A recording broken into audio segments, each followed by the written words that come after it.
આ શ્રાપ આપે ને વરદાન આપે એનો મતલબ શું છે? અને શ્રાપ પણ ફળે, વરદાન પણ ફળે. કેમ? સત્યવાણીની અદ્ભુત શક્તિ એ ખોટું બોલી ન ખોવી. વાણીની આ શક્તિ અદ્ભુત છે.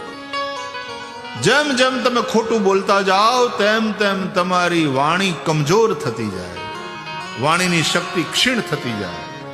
અને જેની વાણી સત્ય જ બોલે, ક્યારેય જૂઠું ના બોલે, એની વાણીમાં એવી તાકાત આવતી જાય, એવી શક્તિ આવે કે પછી એ જે બોલે એ સત્ય થતું જાય. આ શ્રાપ આપે ને વરદાન આપે એનો મતલબ શું છે? અને શ્રાપ પણ ફળે, વરદાન પણ ફળે. કેમ? એની વાણીમાં એ શક્તિ હોય. અને શક્તિ ક્યારે આવે? જ્યારે વાણી સદા